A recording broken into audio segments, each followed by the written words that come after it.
নীল সমুদ্রের সাদা ফেনার মতো জোয়ারের দিক থেকে আমি যেন নিজের চোখ সরাতেই পারছি না। হ্যাঁ, ঠিকই ধরেছ দর্শক বন্ধুরা, এবারে তোমাদের গুনগুন দিদি মানে আমি ঘুরতে এসেছি নীল সমুদ্রের ধারে। তবে এক ছোট্ট বন্ধু আমার সঙ্গ কিছুতেই ছাড়েনি, সে হলো বুবাই। গুনগুন দিদি, আমার সঙ্গে একটু খেলো না? ঠিক আছে, চল।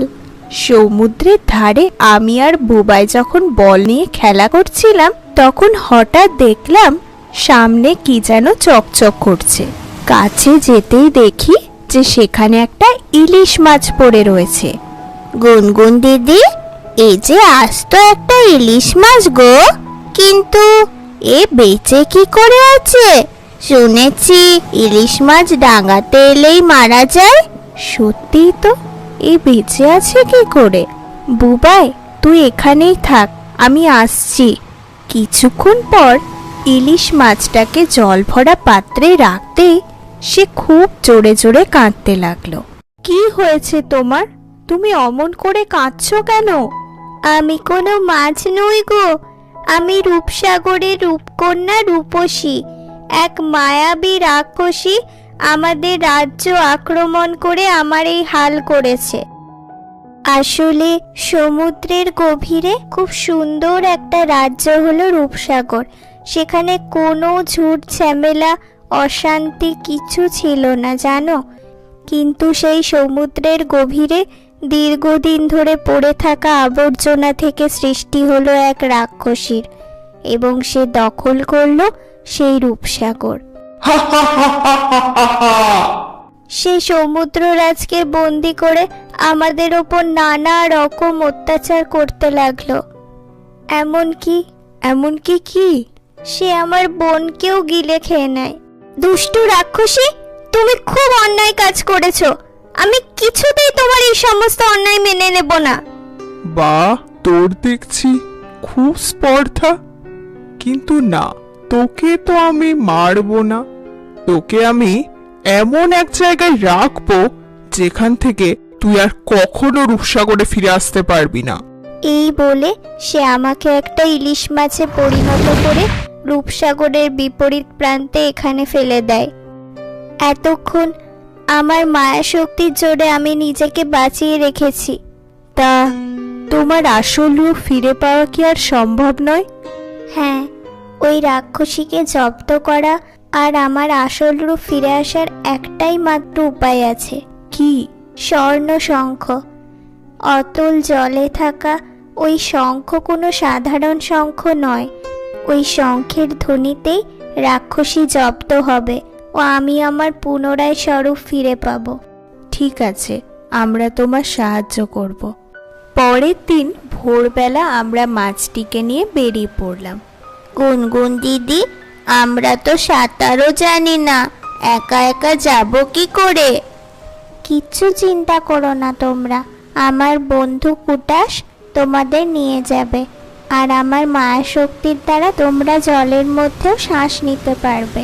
কুটাস! মাছটার কথা বলা মাত্রই সমুদ্র থেকে বেরিয়ে এলো এক বিশাল বড় ডলফিন। তাড়াতাড়ি এর উপরে চেপে যাও তোমরা। কুটাসের পিঠে চাপার পর সে ধীরে ধীরে গভীর সমুদ্রে প্রবেশ করে পৌঁছালো অতল জলের সেই স্বর্ণ শঙ্খের কাছে। কিন্তু শঙ্খটা আমি হাত দেব এমন সময় আমার হাত পা লতা পাতায় জড়িয়ে গেল। এ কি, আমি এগোতে পারছি না কেন? পারবি না তো, কারণ এত সহজে তোদেরকে তো জিততে দেব না আমি। দুষ্টু রাক্ষসী, বুবাই কোথায় বলো? সে তো এখন নিজের ঘরে অচেতন হয়ে শুয়ে রয়েছে। তার মানে? হ্যাঁ, তুই যাকে বুবাই মনে করে এখানে নিয়ে এসেছিস সে আসলে আর কেউ নয়, আমিই ছিলাম। ভালো হচ্ছে না রাক্ষসী, আমাকে ছেড়ে দাও। কি বলছিস? তোর বাঁধন আমি খুলে দেব আর তুই গিয়ে স্বর্ণ শঙ্খটা বাজিয়ে দিবি? এত বোকা পেয়েছিস আমাকে?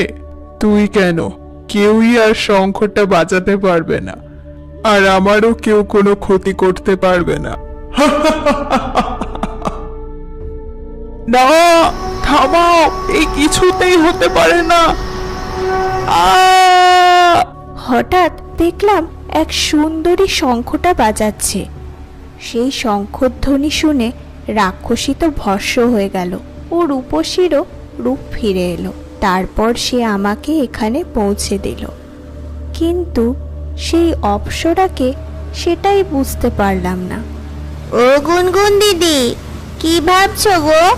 সত্যি এগুলো আমার কাল্পনিক চিন্তা ছিল নাকি সত্যি ছিল? কোন জগতে এতক্ষণ ছিলাম আমি? ও গুনগুন দিদি, কি হলো বল। বলি কি ভাবছিলে এতক্ষণ? জানিস বুবাই, আমার মাথায় একটা গোটা কাহিনী ভেসে উঠল, যেখানে তুই ছিলি, আমি ছিলাম, আর কে ছিল? আর ছিল আবর্জনা দিয়ে তৈরি হওয়া এক রাক্ষসী ও 2 অপ্সরা। বাহ, কি সুন্দর গো! কি সেই কাহিনী, বলো না। ঠিক আছে, পরে না হয় একদিন সময় করে বলবো, এখন চল। অপ্সরাটা কি ওর মতো দেখতে গো? দেখো, সমুদ্রের পাড়ে সবকিছু পরিষ্কার করছে। সত্যি আমাদের এরকম ভাবেই পরিবেশকে স্বচ্ছ ও সুন্দর রাখা উচিত। বুবাইয়ের কথা শুনে দেখলাম একটি মেয়ে সমুদ্রের পাড়ে আবর্জনাগুলো পরিষ্কার করছে। দেখতে হুবহু ওই অপ্সরার মতো। তাহলে ও কে?